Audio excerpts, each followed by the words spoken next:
Capital expenditure incurred from January to September 2021 amounted to 2.49 trillion leones. Of this, Government of Sierra Leone funding amounted to 1.17 trillion leones. Projects funded by foreign loans and grants amounted to 1.32 trillion leones. Capital expenditures are estimated to reach 3.04 trillion leones on account of the expected disbursement of additional project grants in the fourth quarter of 2021. Mr. Speaker, the overall budget deficit, including grants, for the first 3 quarters of the year is estimated at 2.95 trillion leones. For the year as a whole, the deficit is estimated to decrease to 1.61 trillion leones, 3.8% of GDP. Excluding grants, the deficit is estimated at 3.74 trillion as at September 2021 and is expected to reach 4.1 trillion leones, 9.1% of GDP by end of the year. Mr. Speaker, honorable members, the overall deficit for 2021 is financed by borrowing from both external and domestic sources.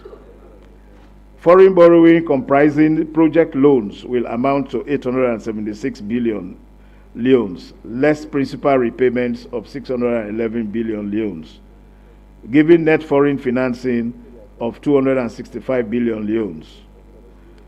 Domestic borrowing from the banking system comprises of 831 billion leones of government securities sold to commercial banks, 115 billion leones of ways and means advances, and 831 billion leones of IMF SDR resources on lent to the budget. Government will repay the non-banking sector of 116 billion leones through the redemption of bonds issued to contractors in lieu of arrears. Mr. Speaker, honorable members, as noted above, the medium-term prospects for our economy are dependent on the duration of COVID-19. The rollout of vaccines and the recovery of the global economy. At the moment, the economy is generally stable, but considerable uncertainty looms as COVID-19 lingers. Mr. Speaker, honorable members, the economy is projected to grow by 5% in 2022 and to average 4.7% during 2023-24.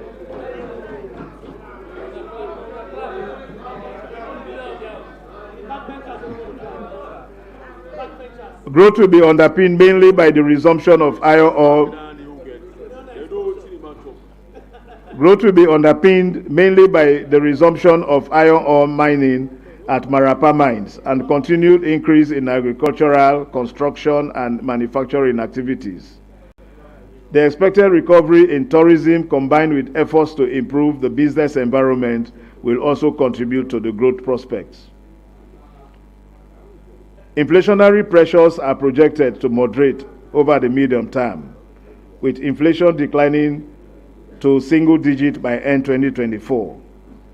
The projected decline in inflation will be supported by the expected stability in the exchange rate as exports increase. The usual proactive monetary policy stance of the Bank of Sierra Leone, supported by fiscal consolidation, will also help to contain inflationary pressures. The current account deficit, including grants, will narrow to 13.9% of GDP in 2022 and 11.2% of GDP in 2024 as export grows. Mr. Speaker, the gross foreign exchange reserves are projected at 5.3 months of imports in 2022 and to average 4.5 months of imports during 2023 and 24. The SDR resources allocated by the IMF is being used to shore up foreign reserves. The exchange rate is expected to move in line with the difference between inflation in Sierra Leone and our major trading partners. Mr. Speaker, honorable members, Okay. Honorable partners. Mr. Speaker, honorable partners and members, the main risk to the outlook of Sierra Leone economy includes... Mr. Minister, we don't have honorable partners here. Please. Ignore the undertones. Thank you, Mr. Speaker. Thank you, Mr. Speaker. Mr. Speaker, honorable members, the main risks to the outlook of the Sierra Leone economy include an unanticipated surge of COVID-19 cases in the midst of low vaccine uptake that will depress economic activities.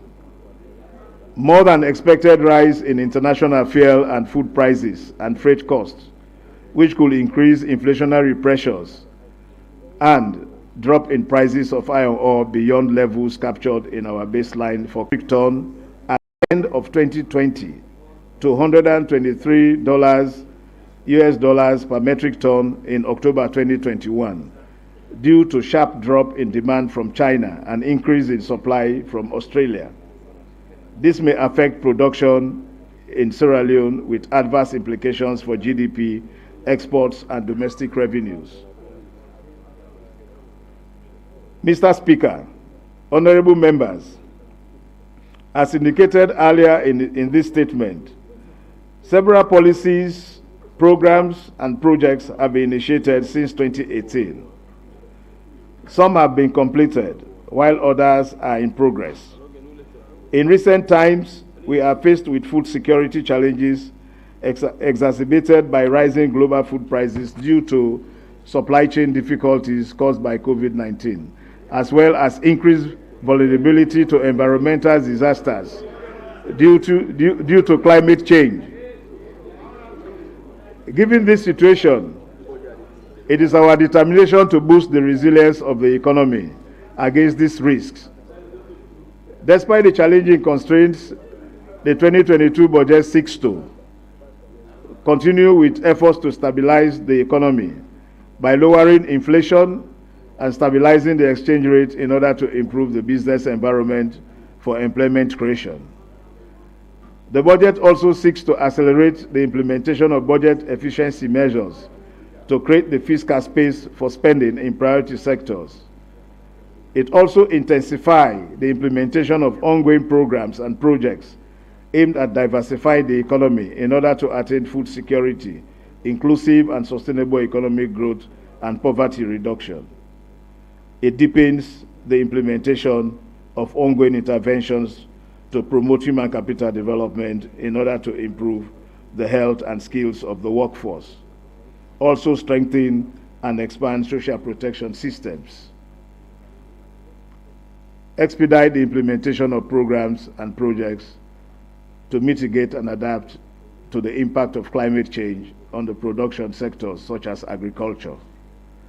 It also continues to ensure completion of ongoing infrastructure projects, roads, energy, water, supply, and ICT.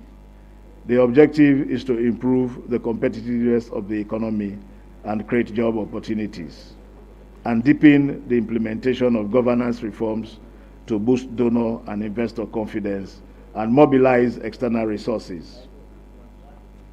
Mr. Speaker, honorable members, I will now describe the detailed policies and measures in each of these areas as follows.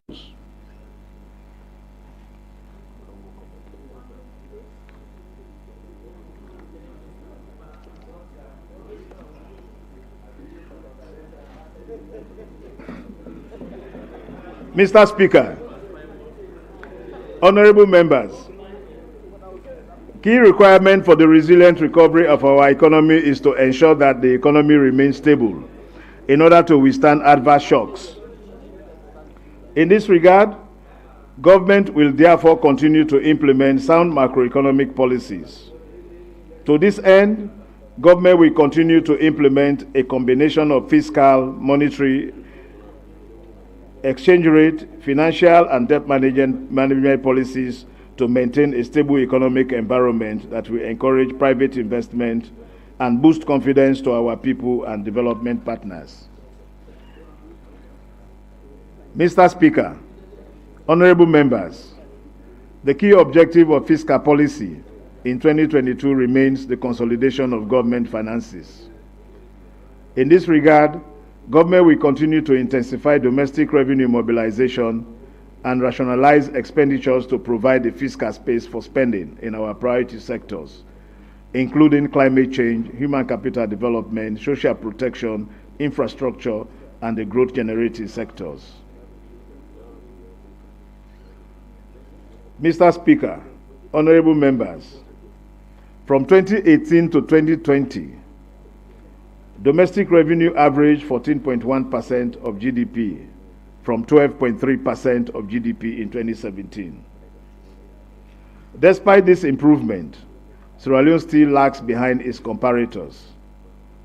A recent tax gap analysis done by the World Bank revealed a tax gap of 3.5% versus the medium-term potential tax revenue of 17.4%. Going forward, government will therefore focus on modernizing tax collection, improving compliance, expanding tax base, and phasing out costly tax exemptions. Mr. Speaker, in 2022, the National Revenue Authority, NRA, will continue to implement ongoing revenue reforms, including the full rollout of the Block Management Registration System, the BMRS, the full rollout of Integrated Tax Administration System, ITAS, the full rollout of Electronic Cash Register, ECR, integrate the Customs Electronic Single Window System with other stakeholders are the key to ensure full integrated custom processes in clearing goods, full rollout of valuation control module of Asekuda World to imported commodities and integrate it with an installed price reference database to ensure there is less discretion in valuation of imported goods. Conduct a study on effective ways to identify tax net worth high individuals and explore feasibility of establishing a dedicated unit at the NRA. They will also undertake a stock take and prepare a report on existing income tax exemptions. Mr. Speaker, in the area of tax policy, the Ministry of Finance, in collaboration with the NRA, will implement the duty waiver policy to reduce leakages in the administration of duty and tax waivers. The NRA and the Ministry of Finance will revise the Income Tax Act 2000 to reflect the new realities, especially for issues relating to digital taxation, and implement the excise tax stamp to curb smuggling and tax evasion. Mr. Speaker, honorable members, in 2022, government will develop a medium-term revenue mobilization strategy to support a comprehensive approach to domestic revenue mobilization through a combination of improved tax policies and tax compliance measures. The proposed strategy will be consistent with government's overall objective to enhance domestic revenue. Mr. Speaker, honorable members, government will continue to support efforts aimed at deepening revenue mobilization in local councils. In this regard, government will continue to engage local councils and provide technical assistance to improve own source revenues. Develop revenue mobilization,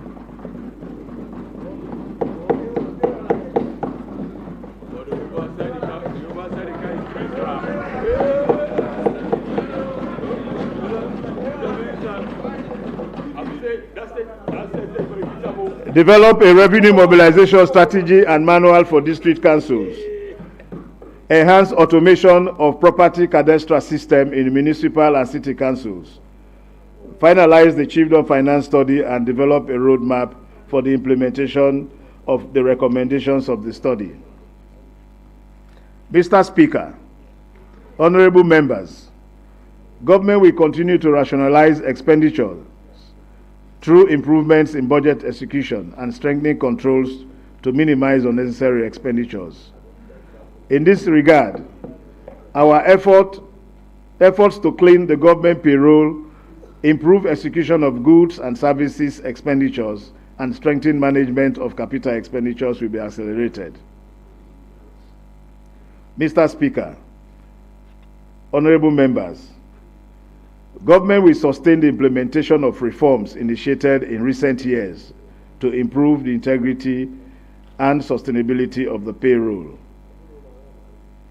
Recently, as part of efforts to minimize the wage disparities on payroll, government undertook a reassessment and promotion of 4,158 teachers. This will ensure that teachers are paid according to their qualifications and performance and are on correct pay scale to improve the reliability of the teachers' payroll. The reassessment and promotion of 1,100 teachers will continue in 2022. Mr. Speaker, following Cabinet approval, the implementation of the new teacher retirement and recruitment policy commenced in September 2021.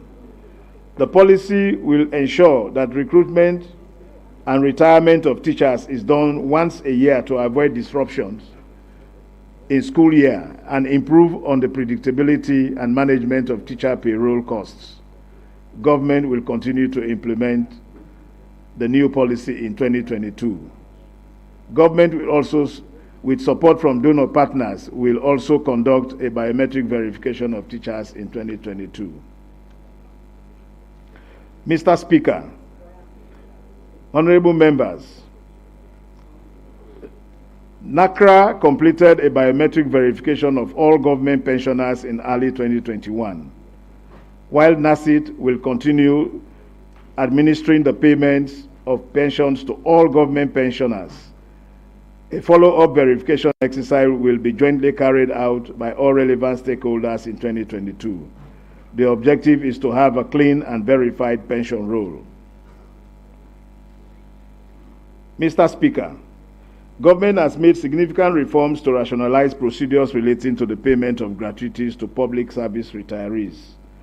Going forward, the Accountant General's Department and the Ministry of Finance, in collaboration with employing authorities of all categories of central government payroll, will pay gratuities to retirees together with their last salaries effective January 2022.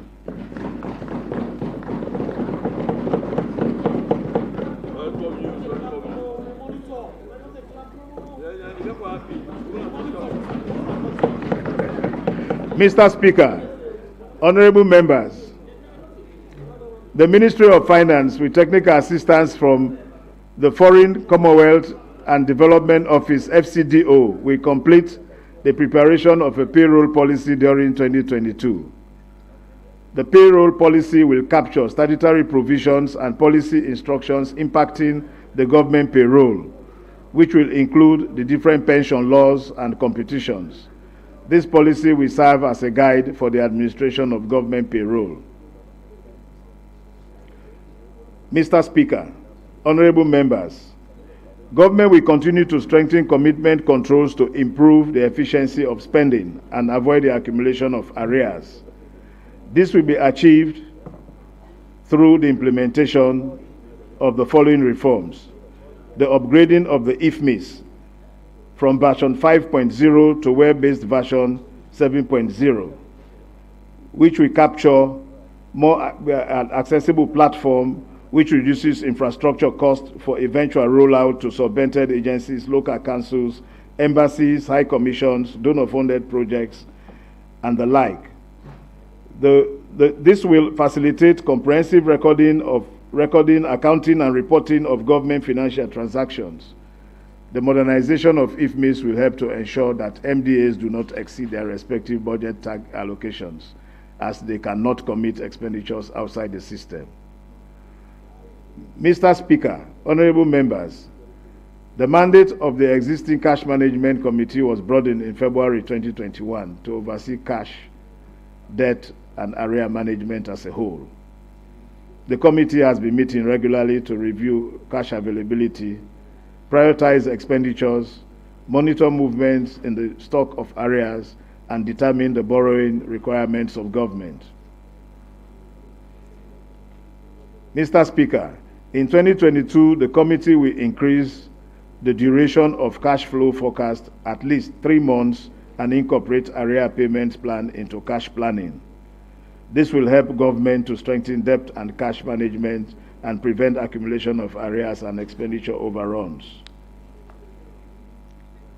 Mr. Speaker, honorable members, government is continuing efforts to broaden the coverage of the Treasury's TSAs, not only to mobilize domestic revenues, but also to ensure effective cash management, while TSAs has enabled government to account for additional revenues into consolidated fund.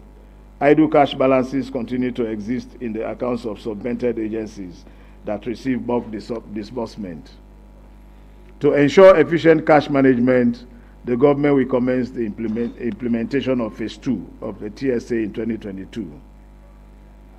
Mr. Speaker, honorable members, as government consolidates public finances, preventing leakages of funds through non-acceptable procurement practices remains a top priority of public financial management. To this end, the National Public Procurement Authority has proactively ensured strict compliance by all entities to the procurement laws to promote transparency and value for money. Mr. Speaker, honorable members, to further improve transparency and accountability in public procurement, the NPPA has made good progress in introducing the Electronic Procurement System, the EGP, to transform its business processes from paper-based into a fully digitized environment. The pilot of the e-procurement system will be launched in 2022. Mr. Speaker, honorable members, in line with government's commitment to enhance the governance of COVID-19 response programs, government will continue to publish the financial statement of NACOVAC, and the statement for end June 2021 have been published on the website of the Ministry of Finance. The details of large procurement contracts are also regularly published on the NPPA website, which are subject to audit by Audit Service Sierra Leone. Mr. Speaker, honorable members, government is committed to improving the quality and efficiency of capital expenditures. As a manifestation of that commitment, Cabinet endorsed the draft National Public Investment Management Policy in August 2021. The policy seeks to resolve the financial, institutional, and technical challenges associated with the management of capital projects. Mr. Speaker, in addition, government will also establish a project preparatory fund managed by the Ministry of Planning and Economic Development to support the preparation of bankable projects for submission to development partners for funding. Mr. Speaker, honorable members, a necessary condition for stabilizing the economy is to ensure the sustainability of public debt. In this regard, the overall objective of our debt management policy is to ensure debt sustainability and reduce debt vulnerability going forward. The Ministry of Finance have updated the medium-term debt strategy in June 2021 with technical assistance from IMF and World Bank to inform appropriate financing strategies that will lower the costs and risks of existing public debt portfolios. Government will continue to conduct annual debt sustainability analysis to provide signals on the level of risk to public debt sustainability and explore the establishment of a debt anchor. Government will also intensify revenue mobilization measures whilst promoting export diversification to improve its capacity to repay debt. Mr. Speaker, honorable members, to minimize the burden of high external debt, government is committed not to contracting commercial loans and will seek to prioritize grants to finance development projects. innovative financing approaches, including public-private partnerships arrangements to implement specific projects without exposing the government to contingent liabilities, will be explored. With regards to domestic debt, government will develop a domestic debt market to provide a platform to issue medium-term bonds to implement infrastructure projects while reducing liquidity and refinancing risks. Government remains committed to transparency in debt reporting. The publication of state-owned enterprises, loans, and guarantees will become a continuous practice to monitor the exposures of all state-owned enterprises and assess the implication for the national budget. Mr. Speaker, honorable members, the COVID-19 pandemic continues to pose a major threat to our macroeconomic and financial sector stability.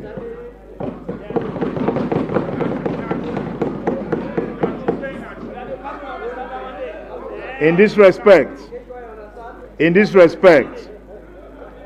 monetary policy implementation in 2021 focused mainly on ensuring low and stable inflation, bearing in mind the subdued domestic economic activity and uncertainties in the global economy due to COVID-19.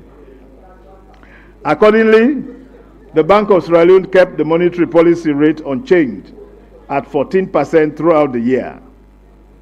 The Bank of Sierra Leone also reactivated the COVID-19 Special Credit Facility to facilitate the availability of critical imports in the country. In 2022, the Bank of Sierra Leone will continue to implement monetary policy framework that is anchored on the monetary policy rate as the key signal of our monetary policy stance. In this context, the identified risks to inflation, including the evolution of the COVID-19 pandemic, will inform the stance of monetary policy. The Bank of Sierra Leone will also seek to further develop and deepen the interbank market to enable commercial banks and other financial institutions respond appropriately to monetary policy signals. Mr. Speaker, honorable members, the Bank of Sierra Leone announced in August 2021 the planned redenomination of the Leone. This policy, which will be implemented in 2022, is expected to reduce transaction costs, restore confidence in the Leone, and simplify arithmetic, accounting, and statistical competitions.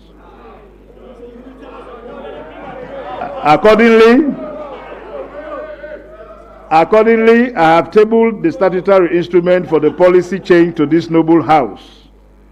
The Bank of Sierra Leone, in collaboration with key stakeholders, will soon embark on massive sensitization on the methodology, potential benefits, and challenges of redenominating the Leone.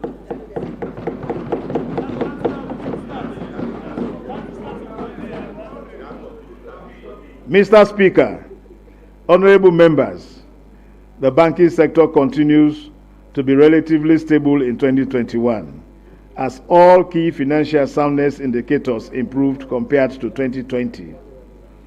In a bid to improve access to finance and deepen financial inclusion, plans are at advanced stage for the installation of a national payment switch.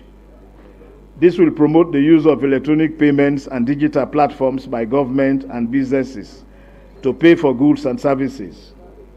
To this end, government has reviewed the Payment Systems Act to strengthen the legal and regulatory framework for digital financial services. The revised Payment System Act has been presented to this noble House. Mr. Speaker, in 2022, the Bank of Sierra Leone will safeguard financial stability by strengthening the supervisory framework, implementing prudential guidelines, and managing risks within the banking system and other financial institutions. As part of these efforts, the BSL will conduct thematic reviews on non-performing loan strategies and management in the two state-owned banks.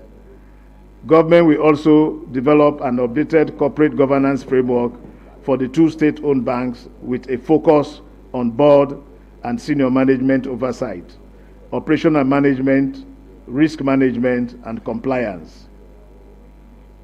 The BSL has also submitted a draft deposit protection fund bill to Parliament for enactment. The bill is intended to protect small depositors in the event of bank failure by ensuring that some proportion of their savings can be recovered. Mr. Speaker, honorable members, the Bank of Sierra Leone will maintain a flexible exchange rate to help mitigate the impact of adverse external shocks, as well as ensure adequate foreign reserves. The BSL will participate in foreign exchange market only to smoothen out excess volatility in the market while maintaining adequate reserve coverage. Mr. Speaker, honorable members, government will intensify the implementation of policies, programs, and projects to diversify our economy in order to achieve food security, promote sustainable and inclusive economic growth, create jobs, as well as to boost resilience against adverse external shocks. Mr. Speaker, honorable members, according to the Comprehensive Food Security and Vulnerability Analysis CSFSVA conducted by the World Food Programme, WFP, in collaboration with the Ministry of Agriculture, food insecurity has risen from 50% in 2015 to 57% in 2020, with 12% of the population severely food insecure. The increase in food insecurity is attributed to the increase in food prices. The higher food prices are due to international supply chain disruptions due to COVID-19. Increased fuel prices in the global market, high shipping costs, and depreciation of the Leone against the US dollar.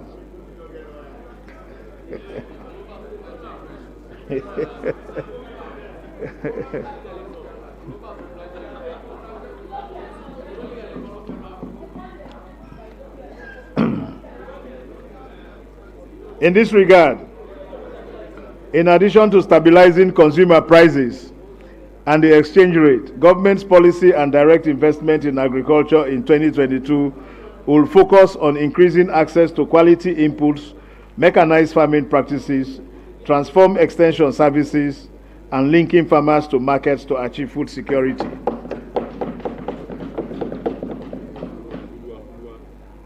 Mr. Speaker, honorable members, as part of efforts to improve food security and diversify the economy, Cabinet recently approved the adoption of major policy shift in the agriculture sector. The policy shift involves increasing the role of private sector in the procurement and distribution of agricultural inputs, with the objective of achieving food security while ensuring transparency in the delivery of agricultural inputs to farmers. The implementation of this policy shift is progressing with the following achievement: the establishment of electronic voucher, e-voucher system, the establishment of machine rings at district levels, the establishment of agricultural credit facility to provide credit to private agro dealers for the importation and distribution of agricultural inputs.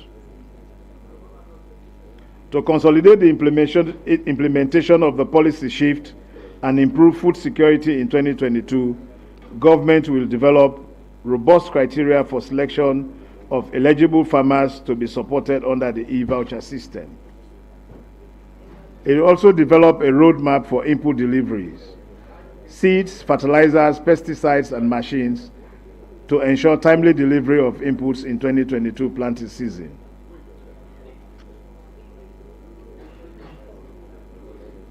Mr. Speaker, in addition, government will formulate a policy on agriculture insurance to reduce the risk to investment in agriculture and attract private investment in the sector. Government will also strengthen the capacity of the Fertilizer Regulatory Agency and the Seed Certification Agency to perform their respective roles of regulating the standard and quality of fertilizers and seeds distributed to farmers by the private sector. The proposed two land bills are also expected to boost investment in food and cash crops. Mr. Speaker, honorable members, sustainable management of our fisheries and marine resources remains an important ingredient in government's food security program, while contributing to the economic diversification agenda. Marine products contribute to dietary diversity.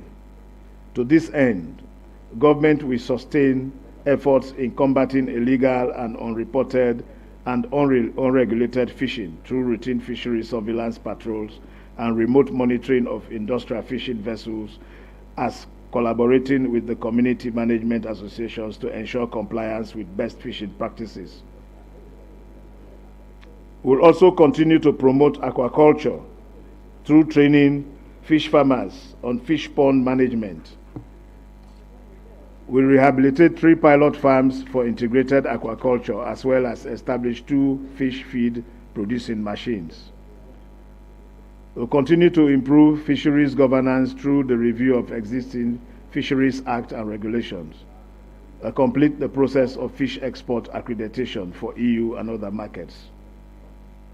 Mr. Speaker, honorable members, as women account for a greater proportion of the retail fishing workforce, government will, through the support to Women in Fisheries project, continue to provide improved smoke ovens, as well as water and sanitation facilities in major fish landing sites, including Conakry D in the north and Solima in the south, to enhance food security.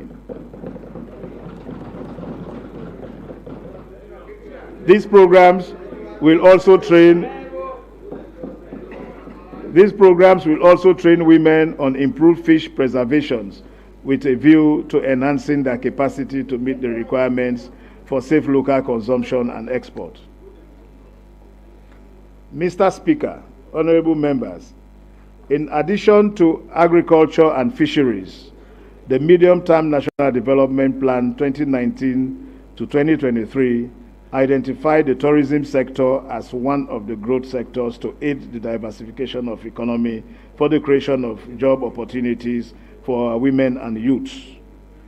To support the recovery of this sector and position Sierra Leone as a competitive and attractive tourist destination, the implementation of the marketing and rebranding strategy, including a new logo and slogan for Sierra Leone, will commence in 2022. The National Tourist Board will also continue to undertake robust marketing through participation in international trade fairs and exhibitions, digital marketing and promotional campaigns. Mr. Speaker, honorable members, with support from the Enhanced Integrated Framework project, government is also embarking on upgrading the Banana Island, the Tuwai Island Wildlife Sanctuary, and the Warawara Hills ecotourism sites in line with the ecotourism policy. The project will provide a grant targeting community-based tourism at the 3 sites to enhance and add value to existing facilities. In addition, government will also construct 2 information centers, one each at Balamuya at the border with Guinea and at Zimi with Liberia, in addition to the newly constructed Tourism Information Center in the Western area to provide tourism-related information to visitors. Mr. Speaker, honorable members, the manufacturing sector has the potential to forge backwards and forward linkages with agriculture, mining, and fishery sectors, as well as to promote value addition to raw materials produced in Sierra Leone, thereby creating quality jobs for our youths. As a first step to strengthen the manufacturing sector, as part of the strategy to diversify the economy, government will implement the industrial policy to unlock the full potential of manufacturing sector. This will reduce our heavy reliance on mining sector and minimize the vulnerability of our economy to shocks. It will also promote rapid economic growth and create job opportunities, thereby raising the living standards of our people. Mr. Speaker, honorable members, Following Cabinet approval, government will also implement the Special Economic Zones policy in 2022 through the provision of tax incentives, tax holidays, duty waivers, as well as streamlined customs and administrative procedures in order to boost investment and reduce business entry and operating costs. Mr. Speaker, honorable members, I am pleased to report that the incentive provided to improve the domestic investment climate have started yielding results. For example, they have helped one of our leading manufacturers, Jolax Manufacturing Limited, to maintain production even during COVID-19. Now, 60% of the company's products are being exported to Ghana, Senegal, Guinea, Liberia, the Gambia, and Mali. Additionally, the company is in the process of finalizing engagements with over 1,000 local palm oil farmers to increase the quality of production and yields. Mr. Speaker, honorable members, the process of diversifying the economy involves expanding investment as well as investing in new sectors. The in turn requires improving the investment climate to facilitate additional and new investments. As part of these efforts, government will continue to the process of automating businesses, registration and licensing. The process involves integrating government to business services on a single digital platform. Efforts are underway to automate the Credit Reference Bureau and upgrade the collateral registry in 2022 to enable commercial banks to identify credit-worthy customers and promote the use of movable assets as collateral, thereby further improving access to finance. Mr. Speaker, to attract and retain investment, it is also critical for government to engage partners, collaborate, and coordinate with the private sector. Over the years, public-private sector engagements have been ad hoc, fragmented, and inconsistent.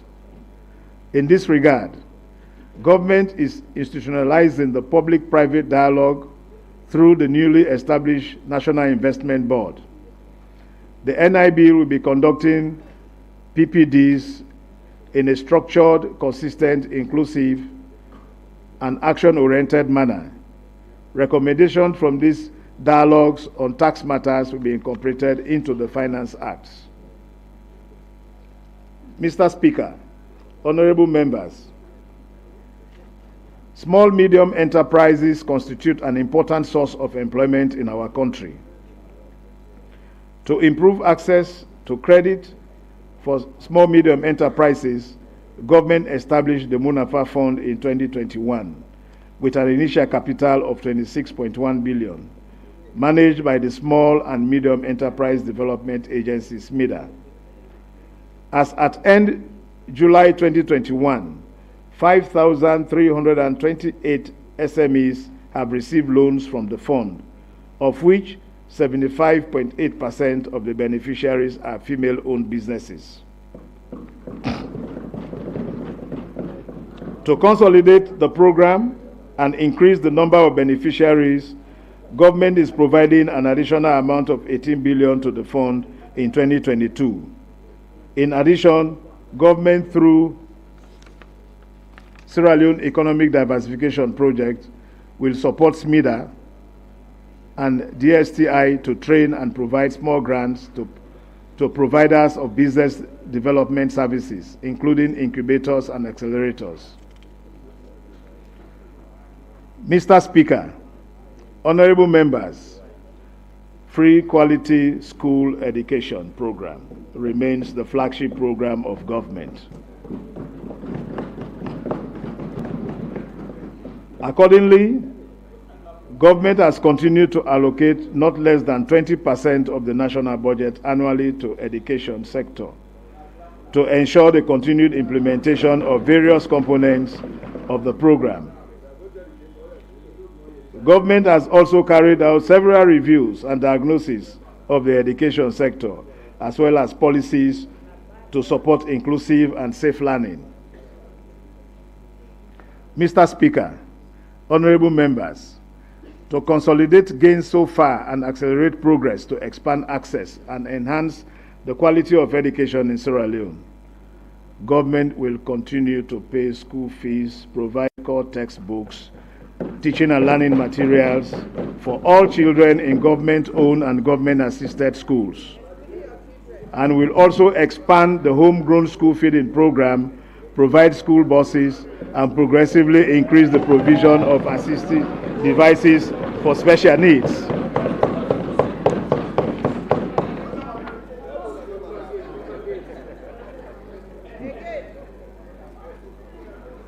Mr. Speaker, government will enhance inclusion in the education sector through the development of a national program for post-birth support to pregnant girls, provision of sanitary hygiene kits to girls, and the delivery of accelerated learning to non-formal accelerated learning centers, the establishment of additional learning centers for literacy programs, and complete the rollout of the basic education and civic education curriculum developed in collaboration with National Council for Civic Education and Development. Mr. Speaker, honorable members, building on the investment in basic and senior secondary education, government is also investing in quality higher education and technical and vocational training to ensure pipeline talents for public and private sector service. Mr. Speaker, the Ministry of Technical and Higher Education is implementing the Technical and Vocational Training TVET policy. Government has also established technical institutes in all 16 districts, while work is in progress to rehabilitate, furnish, and equip them for effective teaching education. Similar investments are being directed at teacher training colleges.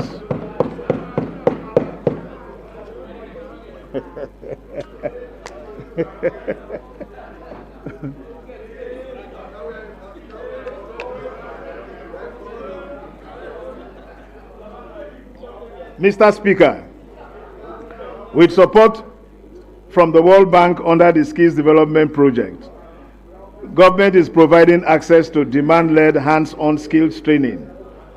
So far, over 600 Sierra Leoneans have been trained in skills such as plumbing, carpentry, welding, to name but a few.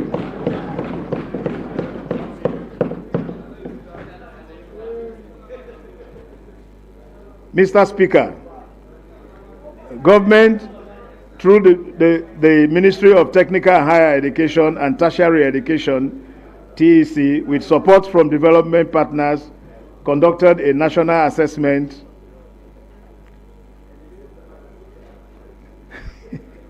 national assessment study on higher education institutions in Sierra Leone.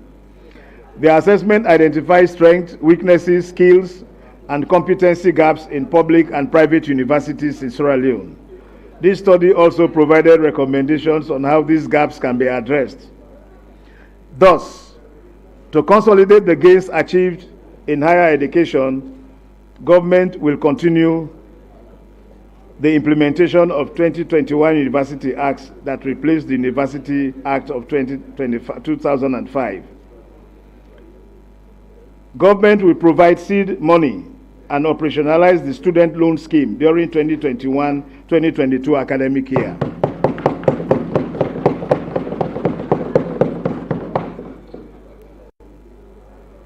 Government will continue to rehabilitate and refurbish the district technical institutes, the Eastern Technical University, and Miltimagai Technical University, and continue the construction of Kono University of Science and Technology and School of Excellence in Bonn.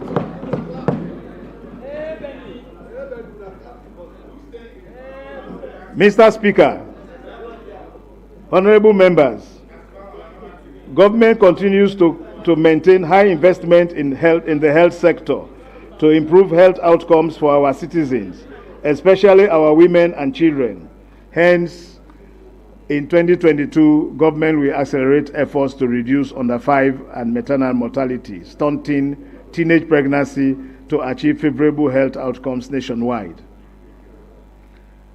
Government and partners will continue to the construction, rehabilitation, and upgrade of district health facilities nationwide, including Health Village at Kerrytown, and will complete the hospitals at Kenema and Masiola. Government will also launch the construction of a cancer and diagnostic treatment center and the JICA-funded Lumley Pediatric Hospital.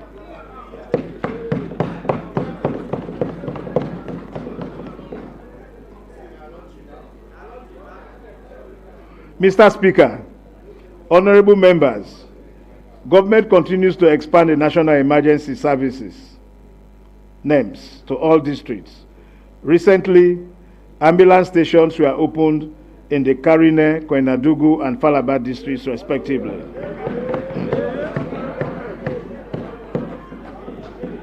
In 2022, government and partners will continue to invest in the explore options for efficiency of the NEMS. Mr. Speaker, despite all of these actions, we are still faced with acute shortages of specialists across critical medical fields. To address this, government will continue to invest in postgraduate and other specialized fields of training, including the provision of telemedicine services by health staff, and provide higher quality medical services to the public. Mr. Speaker, honorable members, accessible, equitable, affordable health services are critical components of the 2020 National Health Policy. To minimize the efforts of out-of-pocket payments at the point of health center service delivery, government initiated the establishment of the Sierra Leone Health Insurance Scheme. This is a sustainable domestic health financing model for increasing equitable access to health care in an efficient manner. Mr. Speaker, SLESHI aims to be a driver for the attainment of universal health coverage, leaving no one behind. The World Bank will provide technical assistance on the design and viability of the scheme. Mr. Speaker, honorable members, the provision of social assistance to the chronically poor and other vulnerable groups, including persons with disabilities, in our society remains a core component of government's human capital development program. In this regard, government through NACSA, National Commission for Social Action, will complete the delivery of cash transfers to 71,000 households in 2022. NACSA will also continue the provision of micro grants and productive skills for 500 persons with disabilities, including albinos in communities nationwide.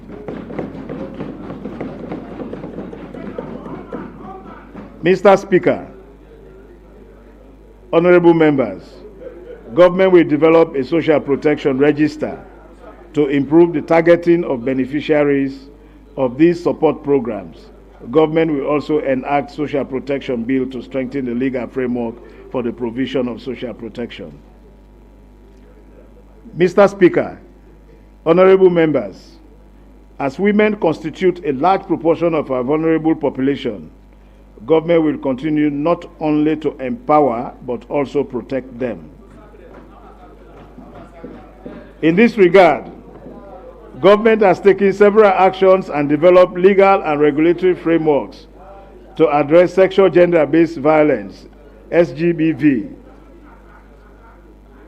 Government is also vigorously pursuing normative frameworks, including adopted Gender Equality and Women's Empowerment Policy 2020 and the Gender Empowerment Bill 2021, which has been tabled before this noble House for enactment. The bill, when enacted, will see increased numbers of women in elective and appointive positions, as well as improve women's access to finance. The proposed Customary Land Rights Bill addresses gender equality and rights of women, especially in land use and ownership. Mr. Speaker, honorable members, as you are aware of, a high proportion of government expenditures is on the education, health, and agriculture sector, reflecting government's commitment to promoting human capital development.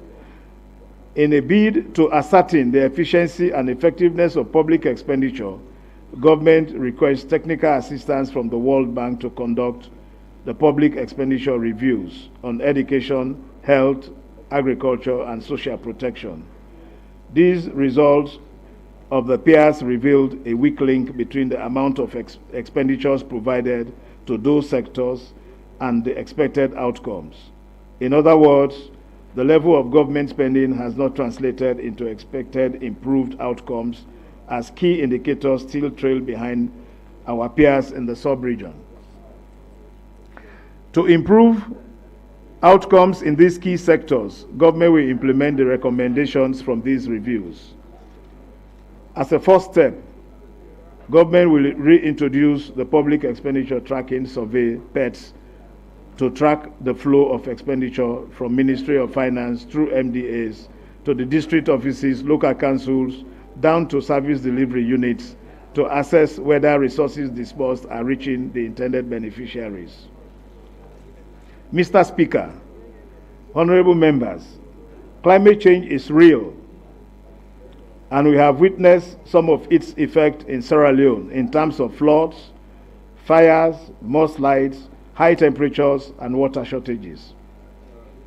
Sierra Leone ranks 47th among 181 nations, recording high scores for vulnerability, susceptibility, and lack of coping activities with World Risk Index 2021.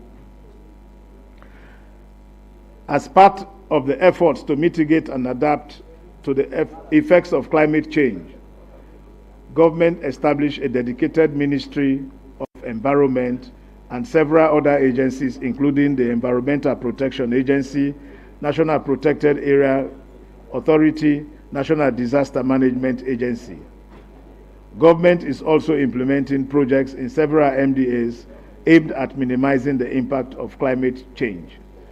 The revised Mines and Minerals Act 2021 addresses the environmental consequences of mining activities.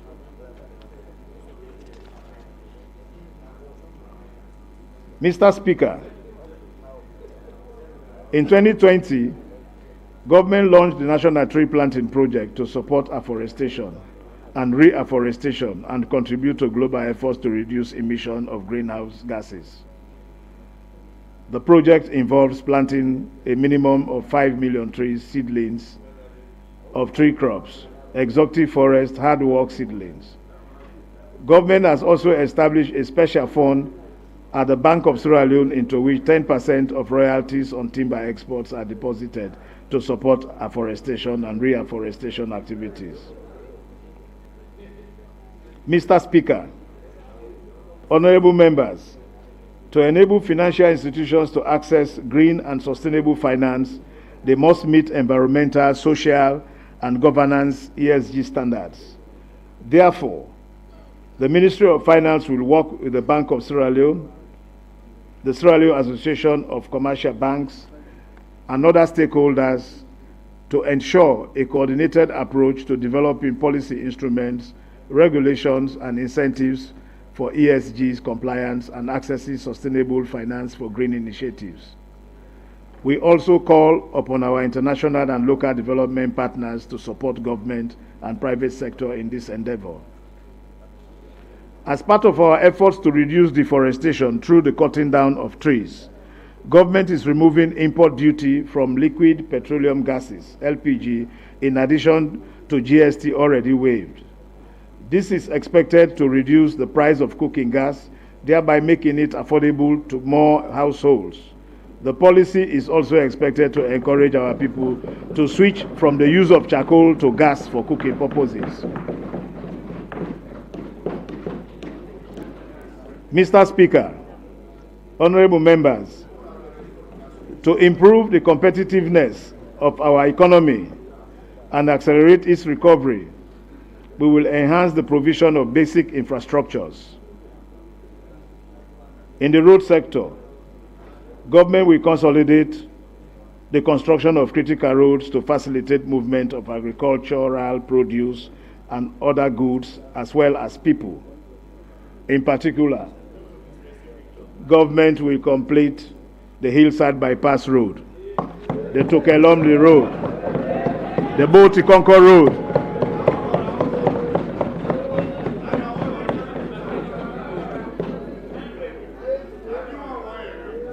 the Tagrin-Lunge-Konakridi Road,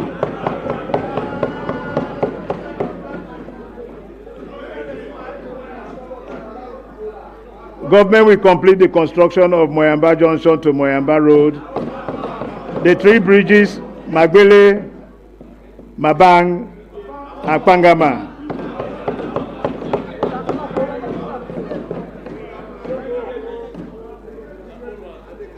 Government will complete the urban and city road phase 2 in Kenema, Bo, Makeni, Kamakwe, Mongo, Shegwema, Blama, Daru, and Pendebo.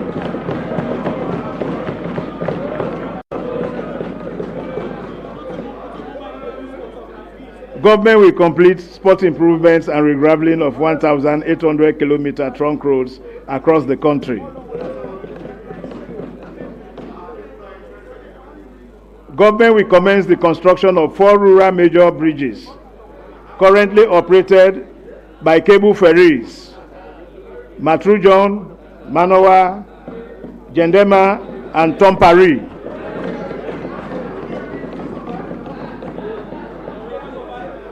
With support from the World Bank, following the completion of feasibility studies in 2021, and commence the rehabilitation and reconstruction of critical bridges in Freetown following the completion of feasibility studies in 2021. In the energy sector, the key objectives of 2022 are to enhance electricity generation, transmission, and distribution, and expedite the restoration of electricity supply to district headquarter towns and cities. Government will also invest in low-cost renewable energy such as hydropower, liquefied petroleum gas, LPG, and solar mini-grids to improve energy mix, reduce carbon emission while stimulating economic activities. To this end, government will complete the rehabilitation of Goma Dodo Hydro Dam in Kanama District. Government will complete the rehabilitation of 16.4 megawatt thermal plant at Blacko Road Station and 10 megawatt thermal plant at Kintom Power Station to increase electricity generation. Government will implement phase 2 of the rural renewable energy project with the installation of additional 40 solar mini-grids in rural communities, which will now bring the total of mini-grids in the country to over 100, serving communities in 94 chiefdoms, with a total population of 160,000.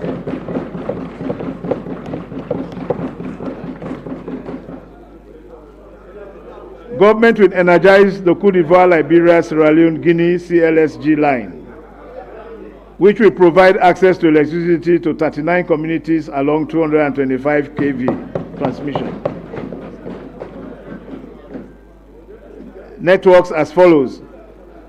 It will provide facilities for Zimi, Potoru, Hanga, Panderu, Gelehun, Mano Junction, Lago, Panguma, Dodo, Geun, Tongo, Tiloma, Kangama Gorama, Jayama Nimikoro, Bumpe, Jayama Soafe, Go Town, Masingbi, Makoni, Matutuka, Makali, Mabonto, Kamanke, Bumbuna, Mapaki, Kambia,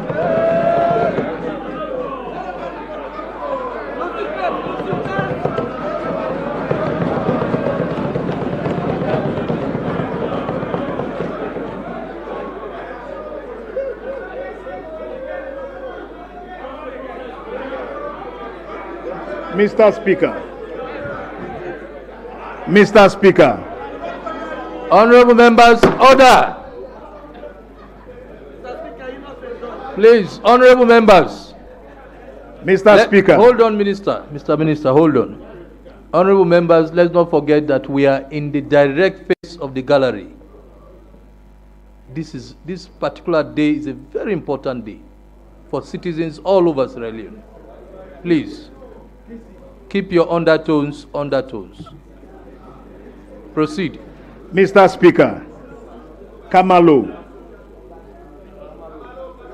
Kamakuye,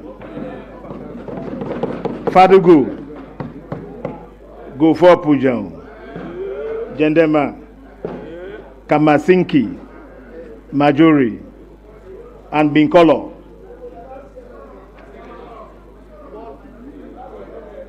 Mr. Speaker, in the water sector,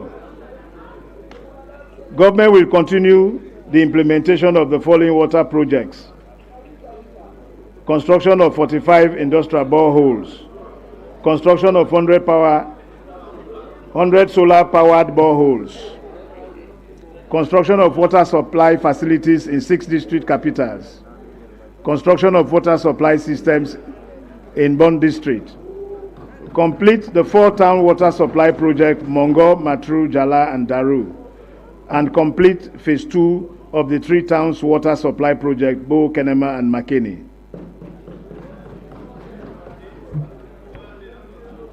Mr. Speaker, honorable members, with support from the China Exim Bank, government has expanded the national fiber network to 5 more districts: Kwenadugu, Kailang, Pujang, and Moyamba. The completion of this project in 2022 will provide Sierra Leone with a modern digital infrastructure that supports a digital connected and inclusive society. Mr. Speaker, government has also completed the development of a comprehensive national digital development policy that seeks to improve the internal coordination of the sector players. The policy will form the basis for the development of a comprehensive national digital transformation strategy. The World Bank has committed $50 million to the digital transformation project under the Ministry of Information and Communication.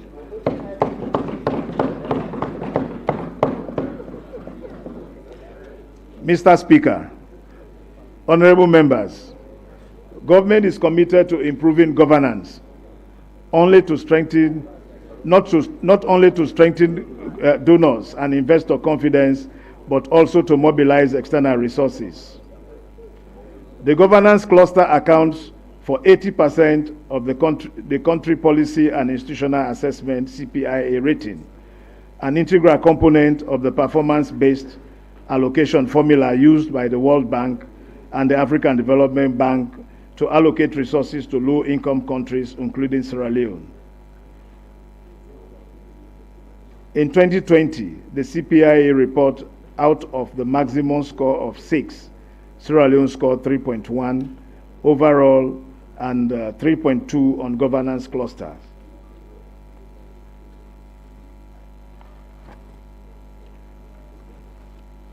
In a bid to expedite the implementation of Auditor General's recommendations, the Ministry of Finance established an interdepartmental committee comprising the Anti-Corruption Commission, Human Resource Management Office, Accountant General's Department, and the Public Accounts Committee of Parliament. This committee is charged with the responsibility to coordinate the implementation of the Auditor General's recommendations. To complement the work of this committee, the Internal Audit Department of the Ministry of Finance will follow up with the management of various MDAs to improve the implementation of the Audit General's recommendations. Therefore, effective January 2022, Parliament has approved the withholding of remunerations, fees, salaries of the responsible officials until he responds or implements the audit recommendations.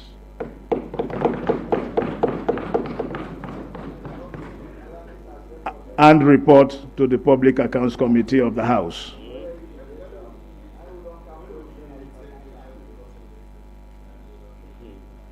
In addition,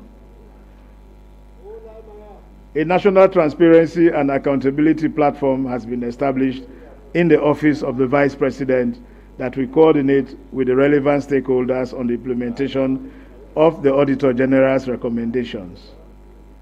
The Chief Minister has also included the implementation of audit recommendations in the performance contracts of vote controllers.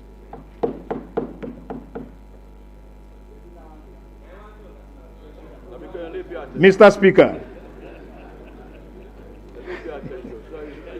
Speaker, following the implementation of the Public Financial Management Act 2016, it has become clear that the Act can be further strengthened to improve transparency, accountability, efficiency in the use and management of public resources.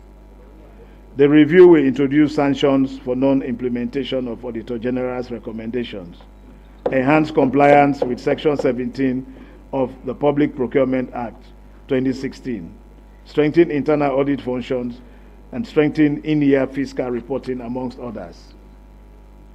Mr. Speaker, honorable members, state-owned enterprises pose significant risk to the national budget as their expenditure far outstrip internal generated revenues. The 2021 Financial Performance Report, excluding the two state-owned banks covering the period 2015 to 2019, shows the total liabilities of SOEs amounted to 2.2 trillion leones. Going forward, government will continue to assess the financial performance of state-owned enterprises annually to better track their strengths and weaknesses and report the risks they pose to the budget. With support from development partners, government will also develop state-owned enterprises ownership policy that outlines the rationale and objective for state ownership, which will guide further reforms of SOEs and the SOE framework. Mr. Speaker, honorable members, strengthening the public financial management at local councils is critical for accountability and improved service delivery, given the level of fiscal transfers. To this end, in 2022, the focus will be placed on strengthening key public financial management functions as follows: strengthen budget execution at local councils through streamlining and automating procedures covering budget allocation and expenditure authorization. Provide local councils with an updated chart of accounts and upgrade financial management system to ensure transparent financial reporting and timely issuance of financial statements.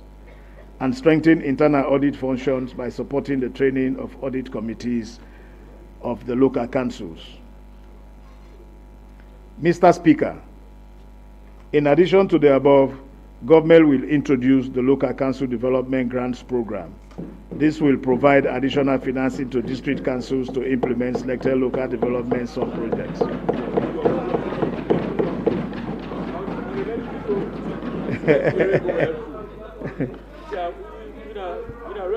Mr. Speaker, honorable members, government has prepared a Mines and Minerals Development Bill that provides the legal framework for promoting good governance, transparency in the fiscal and social environment aspect of the sector in accordance with the 2018 Mines and Minerals Policy.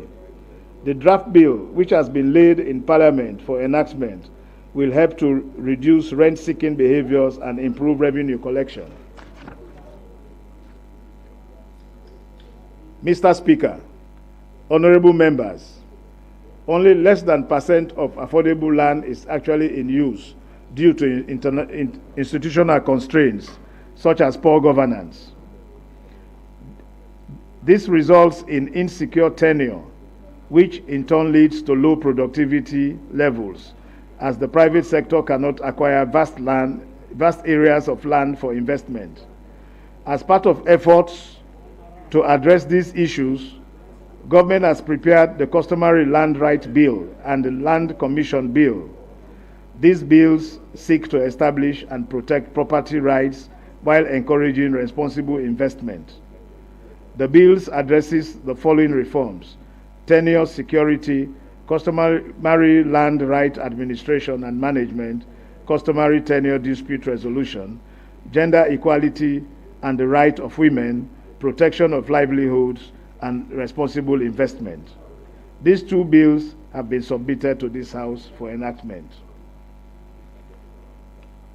Mr. Speaker, honorable members, I will now provide the revenue and expenditure projections for 2022. Mr. Speaker, honorable members, total revenue and grants for the fiscal year 2022 is projected at 9.94 trillion leones. This includes domestic revenue of 7.64 trillion, 15.1% of GDP, and grants 2.3 trillion leones. Of grants, budget support to be provided by the World Bank will amount to 783 billion leones, and project grants 1.32 trillion leones. The budget for 2022 is fully financed with no financing gap. Principal loan repayments will amount to 740 billion leones in 2022. Mr. Speaker, honorable members, the continued recovery in economic activities and strict implementation of the revenue policy and administrative measures already described will improve domestic revenue collection in 2022. Of the total projected domestic revenue, income taxes will contribute 2.71 trillion leones. Goods and services taxes, GST, 1.46 trillion leones. Import duties, 950.1 billion leones. Excise duty on petroleum products, 706 billion leones. Mining revenues, 316 billion leones. Royalty on fisheries, 142 billion leones. Parastatals dividends, 125.4 billion leones. TSAs, 413.1 billion leones. Other government ministries, departments, and agencies, 144 billion leones. Road user charges, 226 billion leones. Mr. Speaker, honorable members, as indicated earlier, the expenditure priorities of government remain human capital development, economic diversification, including agriculture and food security, infrastructure development, combating climate change, and promoting good governance as articulated in the medium-term National Development Plan 2019 to 2023. The continued implementation of the programs and projects embedded in these sectors will support the resilient recovery of the economy in 2022. The composition and allocation of government expenditures for 2022 financial year reflect these priority areas. Mr. Speaker, honorable members, total expenditure and net lending for 2022, including arrear payment paydowns, is projected at 11.81 trillion leones, 23.3% of GDP, compared to 10.97 trillion leones for 2021. Of these, recurrent expenditures will amount to 8.17 trillion leones, 16.1% of GDP. Capital expenditures will amount to 3.64 trillion leones, 7.2% of GDP, of which domestic finance capital expenditures will amount to 1.19 trillion leones. Foreign finance capital expenditures are projected at 2.45 trillion leones. An amount of 100 billion leones is allocated for the payment of pre-April 2018 arrears. Mr. Speaker, honorable members, The government wage bill for 2022 is projected at 3.9 trillion leones, 7.7% of GDP, compared to 3.75 trillion leones in 2021. The increase in the nominal wage bill reflects government's commitment to award a salary increase of 25% to all security forces over a 3-year period that started in 2021.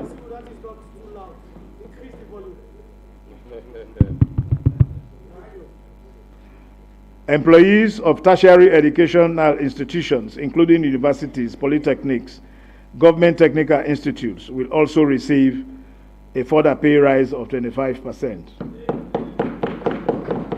The increase in the wage bill will also cover the recruitment of 1,200 teachers, 1,000 health workers, 1,000 police officers, 200 correctional officers, 85 firefighters, as well as 500 academic and administrative staff for tertiary educational institutions, especially the newly established universities.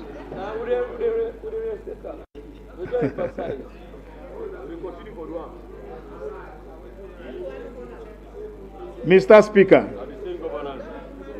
honorable members, total interest payments are projected at 1.44 trillion, 2.8% of GDP for 2022. Of this, interest payments on domestic debt will amount to 1.26 trillion, and interest on foreign debt 178.7 billion leones. Other recurrent domestic and foreign funded capital expenditures, Mr. Speaker, honorable members, the budgetary allocations to MDAs reflect the priorities of government. I will now provide the specific details under each subheading as follows. Education. The government is allocating 1.7 trillion to the education sector, accounting for 22% of the total discretionary budget to support basic, secondary, higher, and TVET education.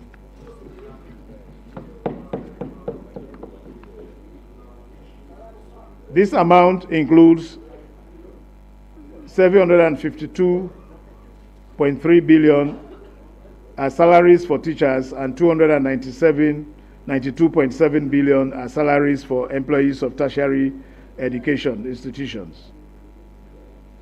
The sum of 126.8 billion is allocated from recurrent budget to the Ministry of Technical and Higher Education, of which 80.9 billion is transferred to tertiary education institutions and 5.5 billion to the Tertiary Education Commission.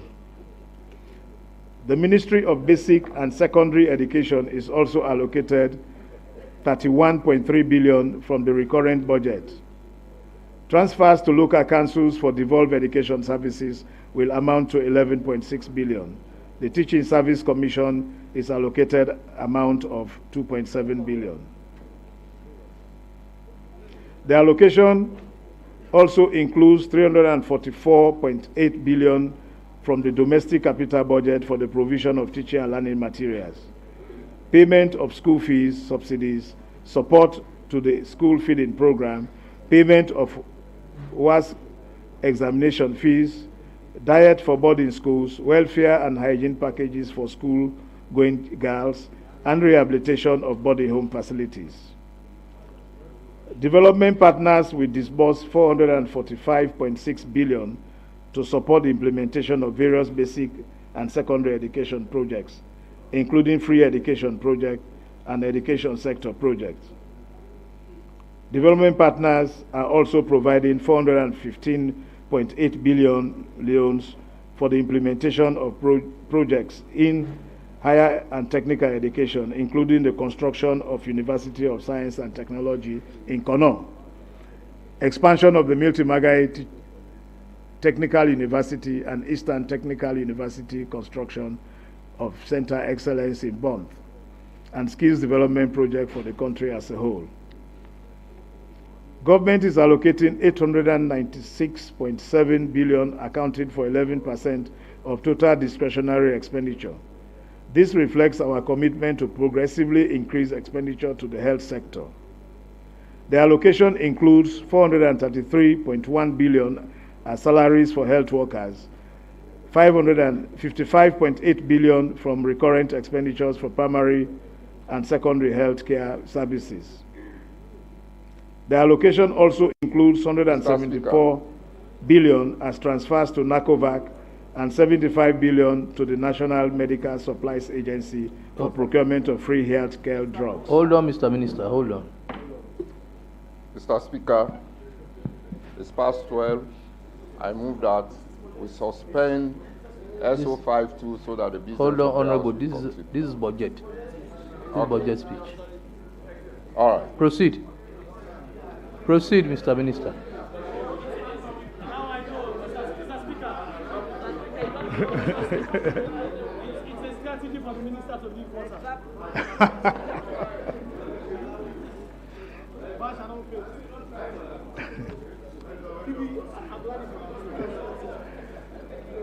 Mr. Speaker, honorable members,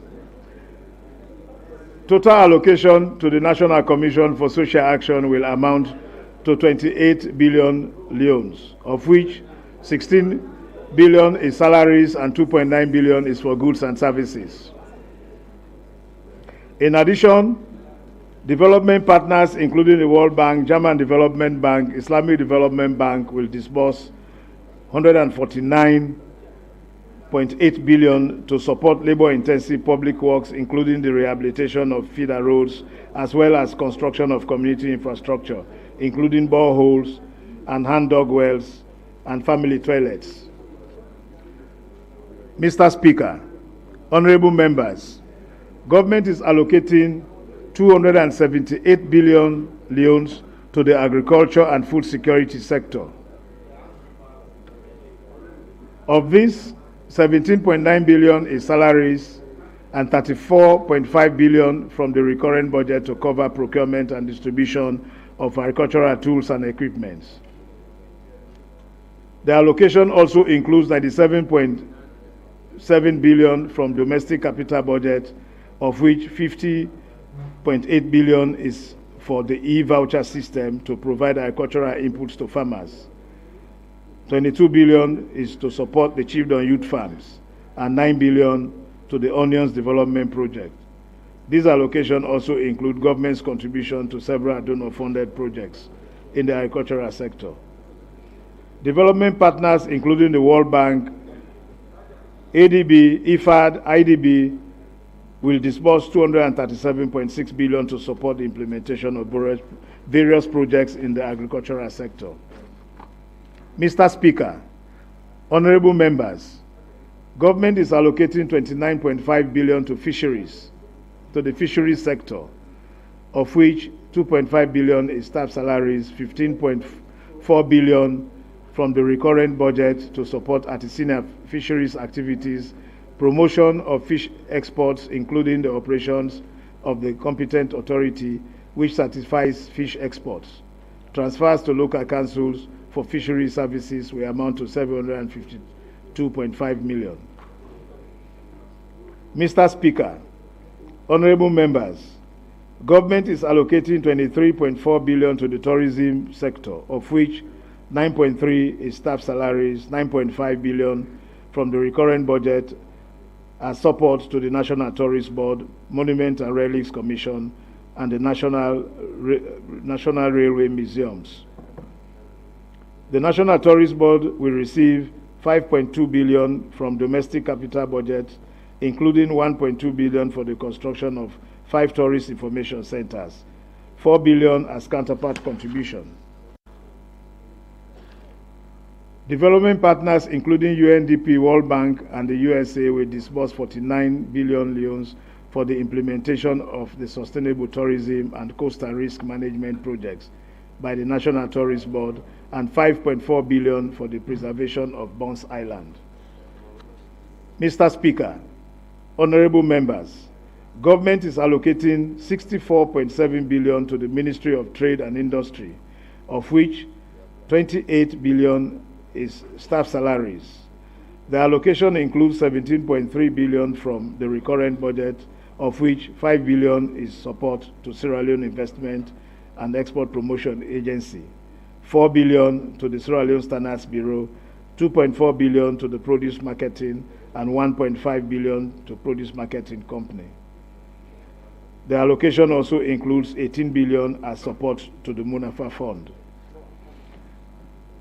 Mr. Speaker, honorable members, government is allocating 339.8 billion from the domestic capital budget to the Sierra Leone Roads Authority, of which 240.1 billion is for the completion of township roads, 9.3 billion each for the completion of the Tagri Lunge, Bo Tikonko, and Bandajuma Pujang Bondapi Road, 7.8 billion for the completion of the Hillside Bypass, and 20 billion for the rehabilitation of critical bridges in Freetown, and 12.9 billion for sport improvement and regraveling of trunk roads, and 3.7 billion for ongoing construction of the embankment and bridge in Bont Island.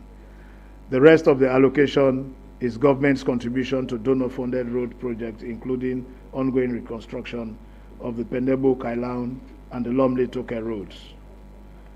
Development partners including the European Union, OFID, Kuwait Fund, Badia, will disburse 155 billion loans for ongoing reconstruction of the Bo Bandajuma Road, Bandajuma MRU Bridge to Kelomle Road, Moyamba Junction to Moyamba, and the three bridges, Magbele, Mabang, and Pangbama. The Ministry of Works and Public Assets is allocated 12.3 billion loans from the recurrent budget, of which 4.9 billion loans is for the repair and maintenance of government buildings. The ministry is also allocated 11.9 billion loans from the domestic capital budget for the rehabilitation of Presidential Lodge and other government administrative buildings. Mr. Speaker, honorable members, government is allocating 169.5 billion loans to the Ministry of Energy, of which 5.9 billion is personnel costs. The allocation includes 122.7 billion from the recurrent budget as energy subsidies to independent power producers. The sum of 37 billion allocated from the domestic capital budget, of which 23 billion is for ongoing electrification of 7 district towns. Development partners, including the World Bank, African Development Bank, the FCDO, Indian Exim Bank, have committed to disburse 315.4 billion loans for the ongoing implementation of the CLSG Rural Electrification Project, West African Power Pool extension of the Bo Kanema distribution system, and the supply and distribution of 225 kVA double circuit transmission line from Bumbuna to Waterloo, and installation of street lights. The Ministry of Energy is allocated 3 billion, of which 909 million is for the Bumbuna watershed project. Mr. Speaker, honorable members, government is allocating 118.7 billion to the water sector, of which 16.9 billion is staff cost. The allocation also includes 62.3 billion from the domestic capital budget to the Sierra Leone Water Company Salwaku, of which 45 billion is for the completion of construction of water supply facilities in 6 district towns, 5.7 billion for ongoing construction of water supply system in Bont, 3.8 billion for construction of 45 industrial boreholes. In addition, 17 billion is allocated to Guma Valley Water Company as counterpart contribution to several donor-funded projects implemented by Guma. The National Water Resource Management Agency will receive 3.2 billion for the construction of water monitoring systems, mapping and groundwater systems, and installation of bulk flow water meters. Mr. Speaker, honorable members, government is allocating 39.8 billion of which salaries account for 26.4 billion to the information and communication sector. The allocation also includes 9.4 billion from domestic capital budget to support the implementation of several projects in the ICT sector, including the National Fiber Optic Bone operationalization and expansion of the e-government platform and support to community radio stations. Mr. Speaker, honorable members, government is allocating 341.3 billion to the Ministry of Defense, of which 112.4 billion is for logistics and operations. The sum of 396.3 billion is allocated to the police, of which 110.1 billion is for operations and logistics. The correctional services will receive 102 billion, of which 60.7 billion for logistics and operations. National Fire Force is allocated 14.8 billion, of which 6 billion is for logistics. The Office of National Security will receive 26.8 billion, of which 9.2 billion for operations. An amount of 22 billion is allocated to the Central Intelligence and Security Unit, including 10 billion for their operations. Immigration Department is allocated 14.4 billion leones, including 7.3 billion for operations.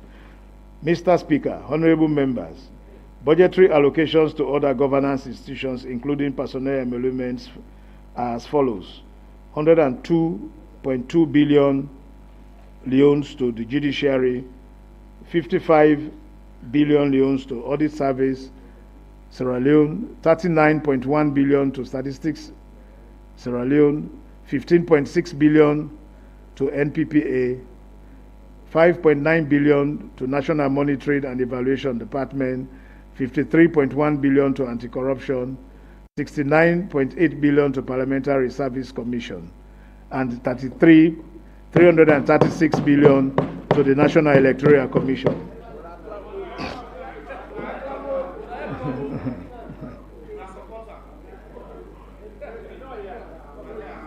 Mr. Speaker, an amount of 39 billion, including personnel emoluments, is allocated to the Ministry of Planning and Economic Development, 400 billion to the Ministry of Foreign Affairs and International Cooperation, 199.7 billion to the Ministry of Finance. The NRA will receive 207.7 billion. Government is allocating 55.8 billion from the domestic capital budget to support the implementation of projects by several governance institutions, including 9 billion to the National Civil Registration Authority, 5 billion to the Ministry of Defense, 4 billion to the Sierra Leone Police. Mr. Speaker, honorable members, government is allocating 10.7 billion to the Ministry of Gender and Children Affairs, of which 4.3 billion is salary and an amount of 4 billion is allocated for recurrent budget, of which 3.3 billion is for gender and children programs and 1 billion for the Children Commission. An amount of 1 billion is allocated for Women's Economic Empowerment Fund and 933 million for the prevention and response to gender-based violence, 460 million for reintegration of street children. Transfers to local councils for gender and children's affairs will amount to 2.2 billion. The Ministry of Social Welfare is allocated 27.1 billion.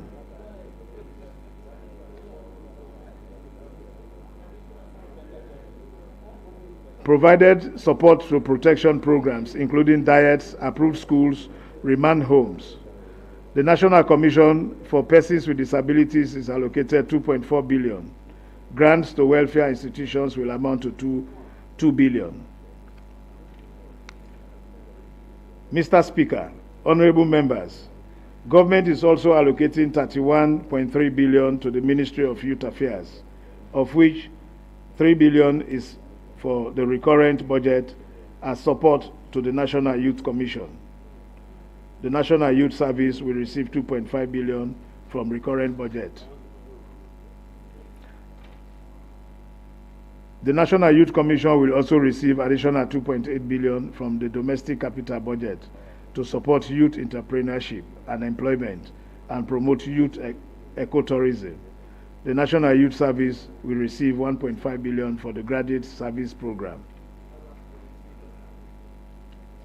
An amount of 10.6 billion is allocated to the Ministry of Sports. Of this, 3.7 billion is allocated from the recurrent budget. The National Sports Authority will receive 26.6 billion from the recurrent budget to support sports programs. Transfers to local councils for youth service and sport equipments will amount to 2.3 billion. Mr. Speaker, honorable members, government is allocating a total of 71.4 billion to address vulnerabilities to climate change. The sum of 16.7 billion is allocated from the recurrent budget to the Ministry of Environment, of which 3.8 billion is for environmental safeguards and forestry conservation. In addition, from the recurrent budget, environmental protection will receive 32.6 billion. The National Disaster Management Agency, 14.5 billion. The National Protected Area Authority, 3.3 billion. And the Nuclear Safety and Radiation Protection Authority, 3 billion.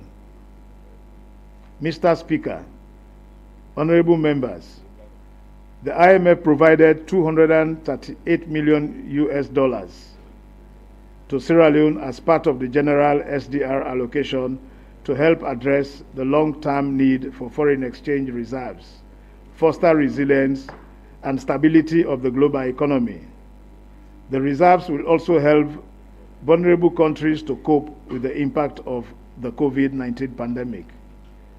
In Sierra Leone, while the SDR allocations will be used largely to boost foreign reserves, an amount of 450 billion leones will be on-lent to the government to provide additional fiscal space in 2022 for spending on poverty-related areas, including transfers to NACOVAC, school feeding, hygiene packages for schools, for school-going girls, national tree planting, construction of boreholes, water supply facilities in communities, as well as payment of arrears, among others. The sum of 100 billion leones is allocated for the payment of pre-April 2018 domestic arrears. Government is committed to reporting on quarterly basis on the financing and execution of these SDR-funded expenditures. Mr. Speaker, the overall budget deficit, excluding grants, is projected at 4.17 trillion, 8.2% of GDP for 2022.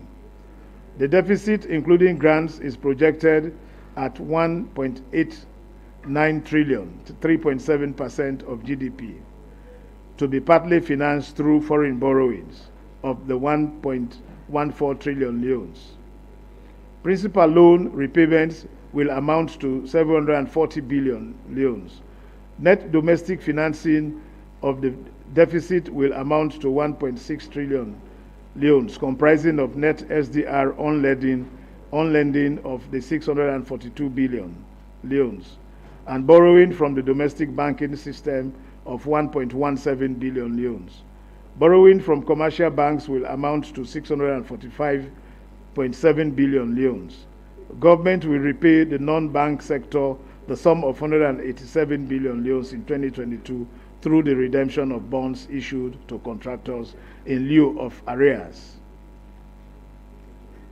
Mr. Speaker, honorable members, the revenue and expenditure projections and the associated budgetary allocations announced in the preceding sections of this statement are subject to significant risks. These risks, if they materialize, will make it difficult to attain the revenue targets and expenditure allocations, and hence can derail the implementation of the 2022 budget.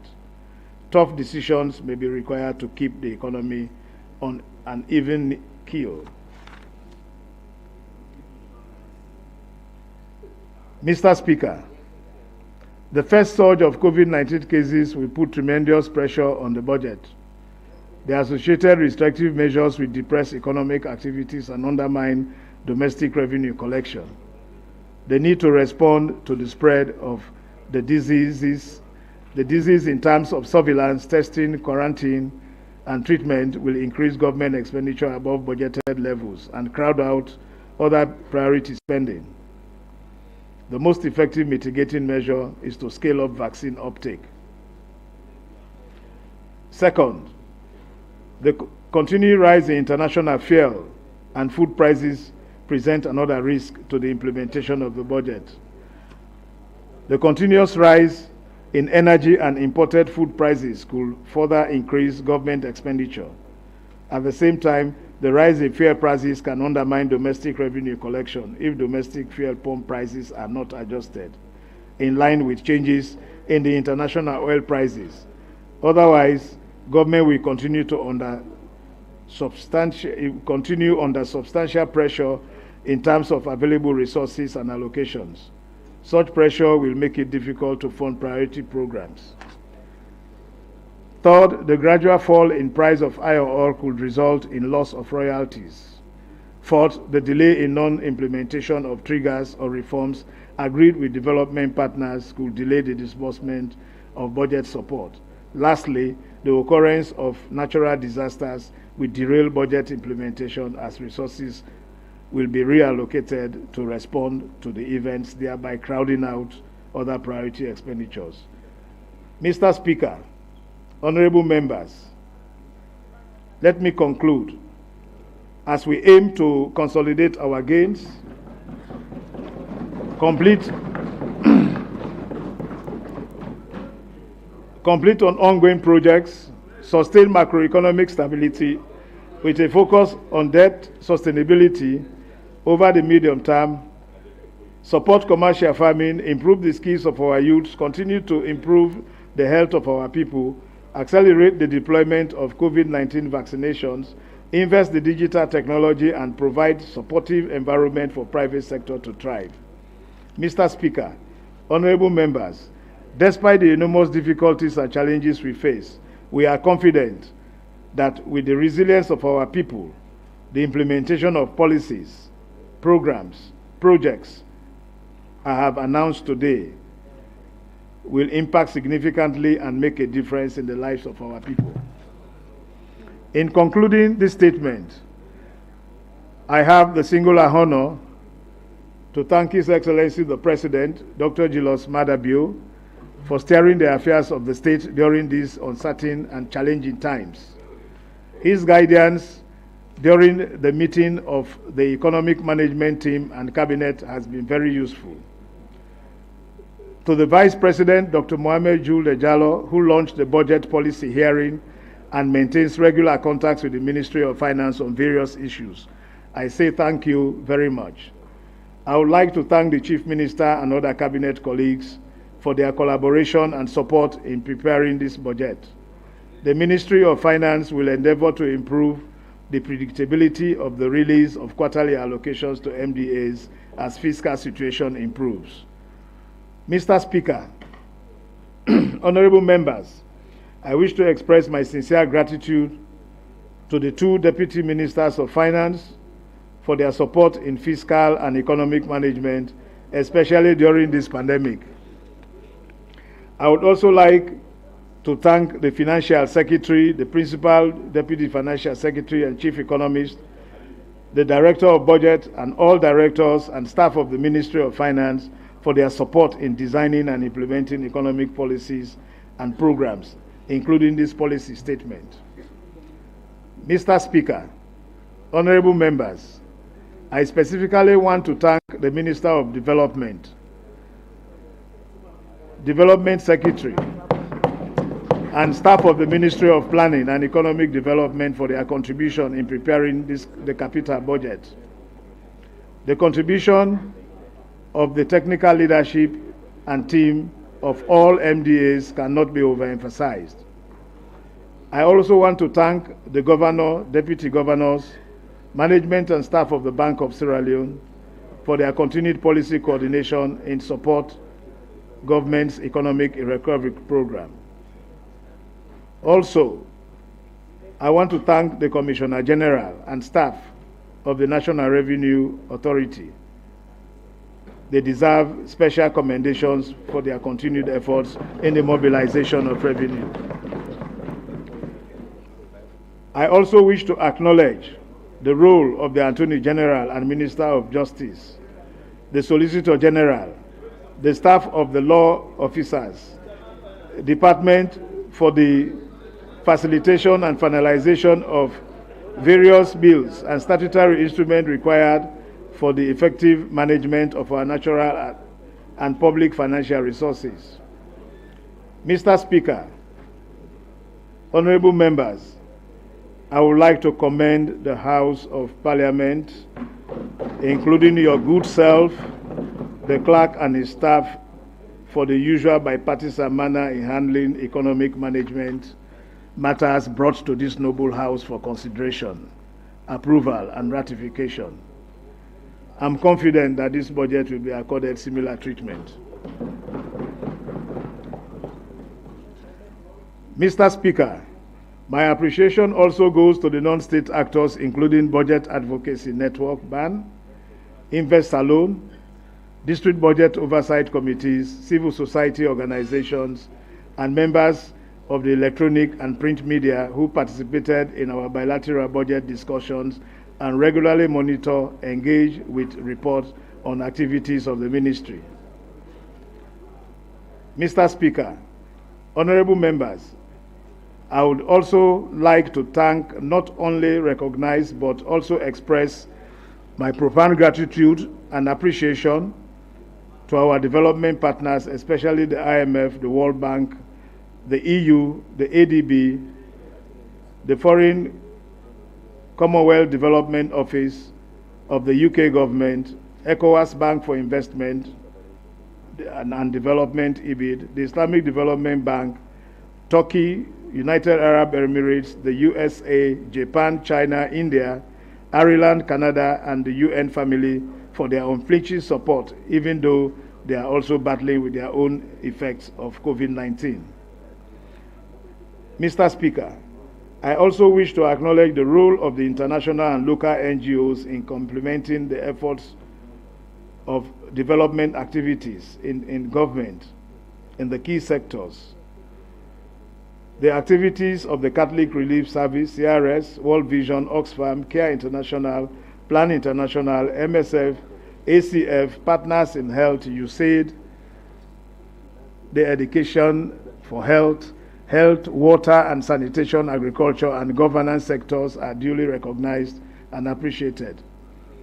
Government will continue to coordinate and oversee these complementary development activities of NGOs, especially at local levels.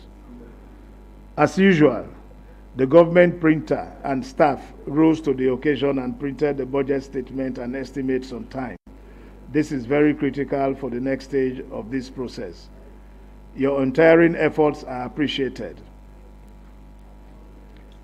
Mr. Speaker, honorable members, this budget seeks to resuscitate the economy to not only build back better, but also greener, as a clean, carbon-free environment is the best legacy for our well-being and future of our children. I therefore commend this budget to the House.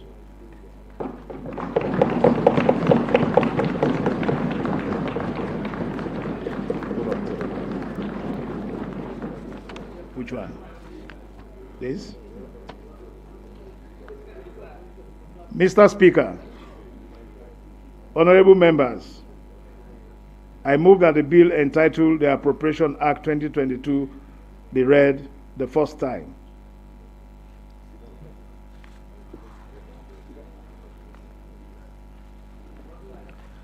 Honorable members, before I put the question, I wish to... No, no worry. I wish to recognize the following distinguished personalities of the state. You may want to know them because maybe you need assistance for your constituents, so it's good that we know them. They are here. Let me start first and foremost by mentioning. I'm sure many of them have left already, but I'll just mention them for the sake of it. Dr. Prince Alex Harding, are you here?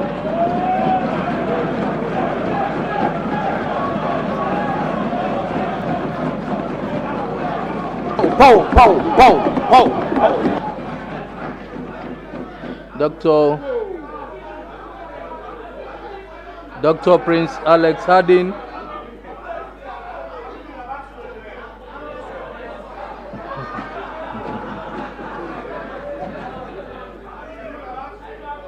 Dr. Prince Alex Harding is the chairman and commissioner NCP.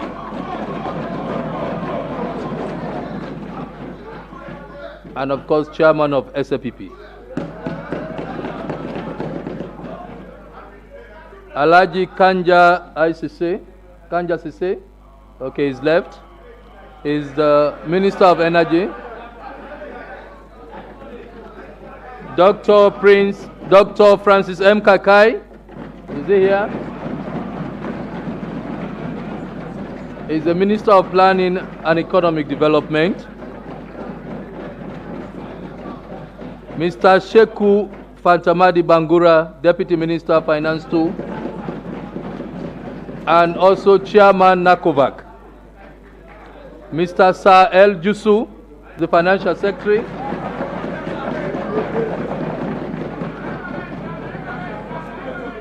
Dr. Kefala Kalon is the Governor of Bank of Sierra Leone.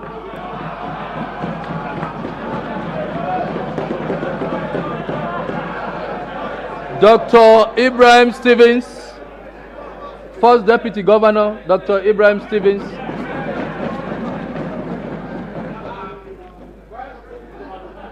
Mrs. Memunatu Pratt, Minister of Tourism and Cultural Affairs. Is she gone?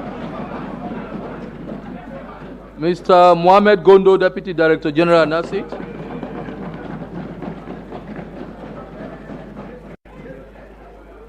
Dr. Samuel S. Jibao, is he here?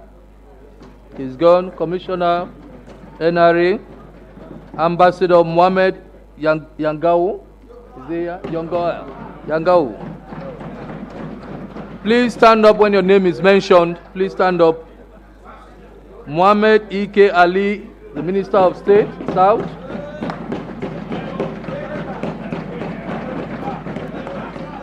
Mr. William I.K. Robinson, Deputy Minister of Tourism and Cultural Affairs, is he here? Buakai Bindi Hindowa, Deputy Minister of Gender and Children's Affairs, is he here? Mr. Mohamed Kone, Commissioner and Chairman, NEC, is he here?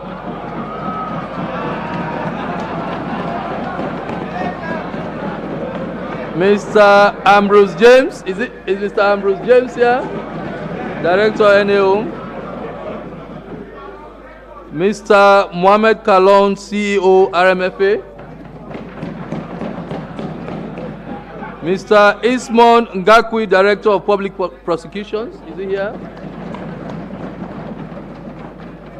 Mr. David N. Bobo, Director FIU, is he here? Basha Sharif, RMFA Deputy CEO. Andrew Jaya Kakai, the Chief Immigration Officer.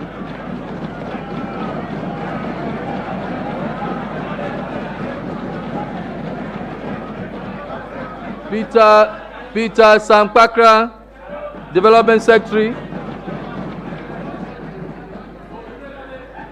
Dr. Lawrence Sandi. John Sumaila, Secretary to Cabinet and Head of Civil Service. Dr. Abdullahi Fofana, General Manager, Sierra Leone Ports Authority, is here. NASA AA Commander Bonge, Chief Fire Officer.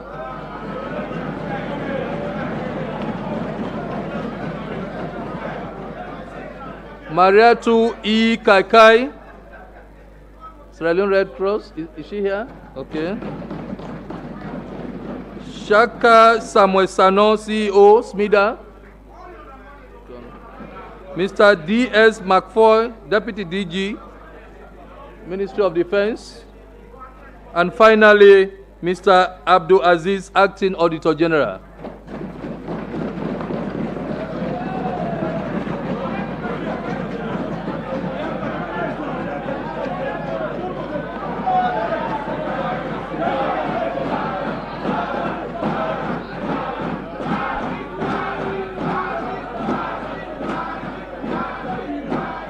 Honorable members, honorable members, honorable members, the question is that the bill entitled the Appropriation Act 2022 be read the first time. All those in favor say aye. Aye. All those against say nay. The ayes have it.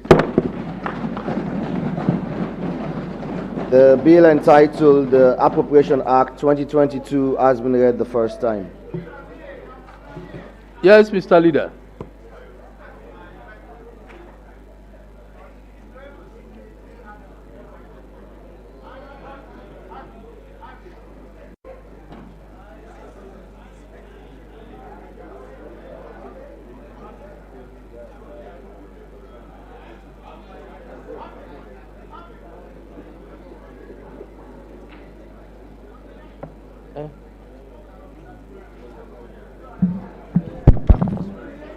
Mr. Speaker, honorable members, I stand on SO 51 to committee bill for a debate for the second reading.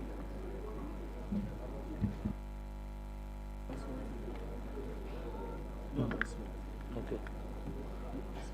Yeah. Okay.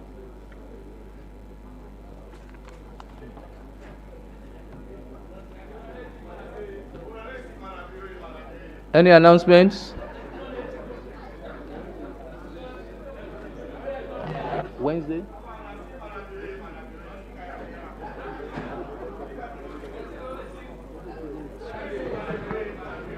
We don't sing an Akono yesterday.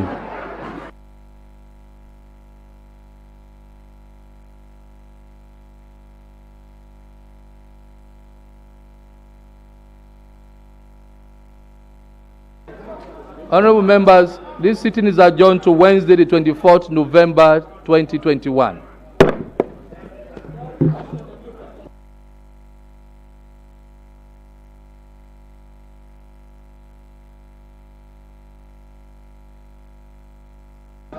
Sorry, honorable members, please sit down. Sorry. Please sit down. There's a motion also.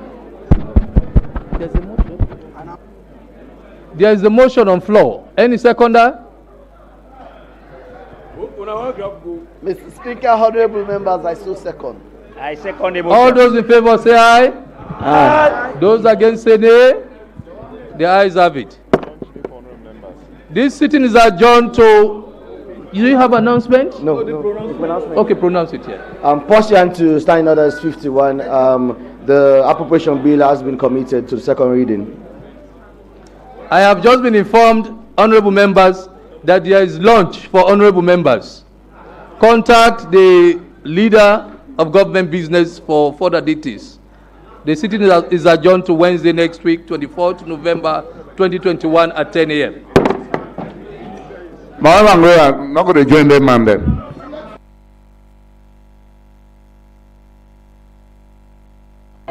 You're not chairman and leader for life.